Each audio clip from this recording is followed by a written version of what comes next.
In this week's video, we're going to be talking about CTFs, Capture the Flag, the competitions within the cybersecurity field, and how you can get involved. Coming up.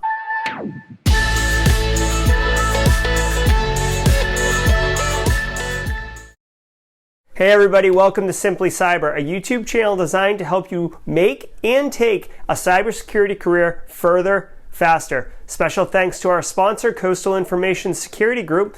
And if you like the content, be sure to check out the other videos on the channel, as I've got dozens all related to helping you with your cybersecurity career.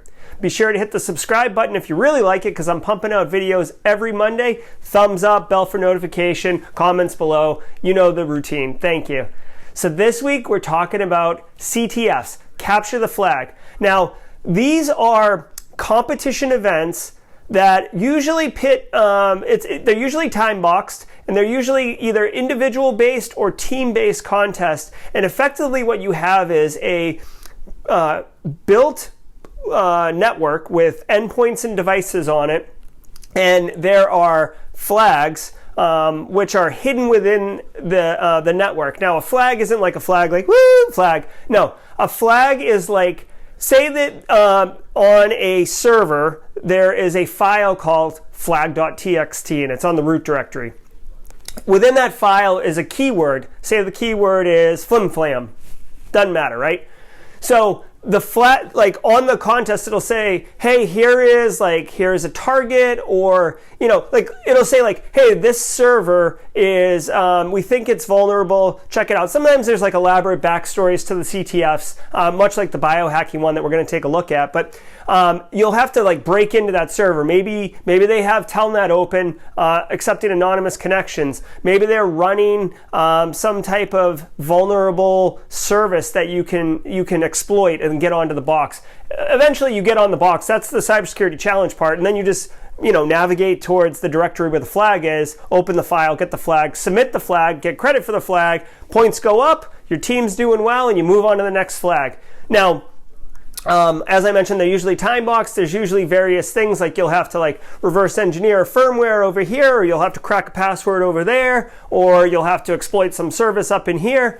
And it's a lot of fun. It's very, very addictive. A couple things I'll point out. One, there's usually various degrees of difficulty of flags. So there'll be some easier ones, there'll be some medium ones, and there'll be usually like one or two super hard ones. And the idea behind it is the community is trying to be inclusive. They don't want them all to be super hard so people just get frustrated and say, hell with this. Like, no.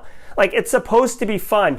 Now, I will tell you that pretty much not all cybersecurity conferences, but many cybersecurity conferences, many of them, will have a Capture the Flag contest going on in parallel. It might be in a breakout room over there. It may be across the street at a different hotel. Like, every conference has its own little shtick. But the point is, if you want to do a CTF, it's not like the bug bounty one that we talked about in a different video where you can just sign up and start rocking immediately. With this, you have to wait for one to come up. I mean, there are some that you can do at any time, but the real fun ones are this. So at Defcon 28, I actually got to participate in the BioHacking Village CTF contest. So me and one other person, whose name I'm not going to reveal, but his handle was Critter, we made a team of just two people,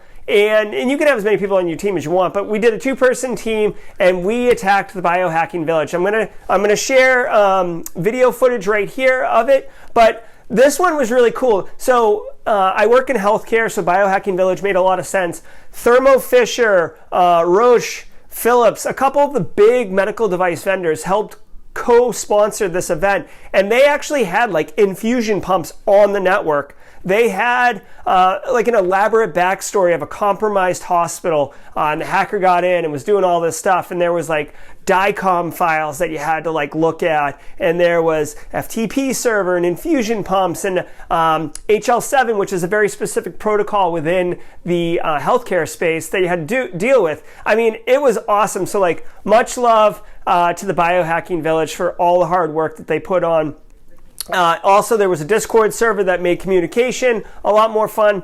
I probably spent I don't know, 15 hours on the biohacking village. I went to bed at like 2:30 in the morning on Friday night. I got up at like 7, right back into hacking on that village. So cool. So there were, various challenges. Like I mentioned before, there was a firmware reverse engineering you had to get in there. There were a couple password cracks and stuff like that. So this is just one example. At Defcon, there were multiple CTFs going on, but Defcon is a huge conference. But the trade-off is if you're doing CTFs, then you're not really attending talks, you're not going to booths, you're not doing that type of stuff. But there is a little subculture all its own with the CTF. So I'd really encourage you to check it out. It's a lot of fun. It kind of tests your skills. And I'll have been showing screenshots of the different CTF stuff over here or overlaid on the video. So give it a shot, check it out. Like I mentioned, a lot of fun. So the next conference you go to, see about that. Maybe get on a team and do some friends with your friends. Okay, so now it's time for my one cool thing. So this week on my one cool thing, and by the way, spoiler alert, sometimes my one cool thing has nothing to do with cybersecurity, but I love cybersecurity so much that chances are it does have something to do with it. So this week, and I'm gonna put it right here, and there'll be a link in the show notes below. I came across, I forget his name right now, but it'll be in the show notes in the picture right here. Somebody on LinkedIn or Twitter or whatever posted this work that they did where they took the NIST cybersecurity framework. So this is a wildly popular framework that organizations can use to build a cybersecurity program and identify where their gaps and weaknesses are.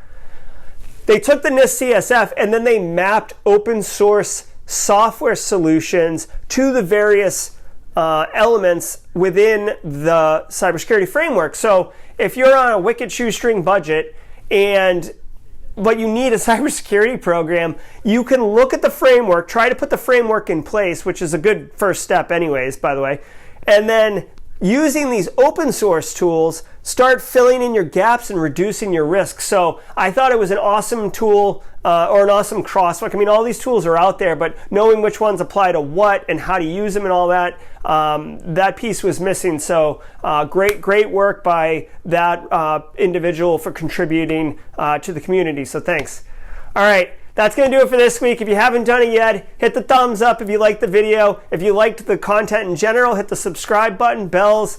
Drop a comment below if you've done a CTF and what your experience was, or if you have any feedback on being successful at CTFs, and share it with the community. Okay, until next time, stay secure.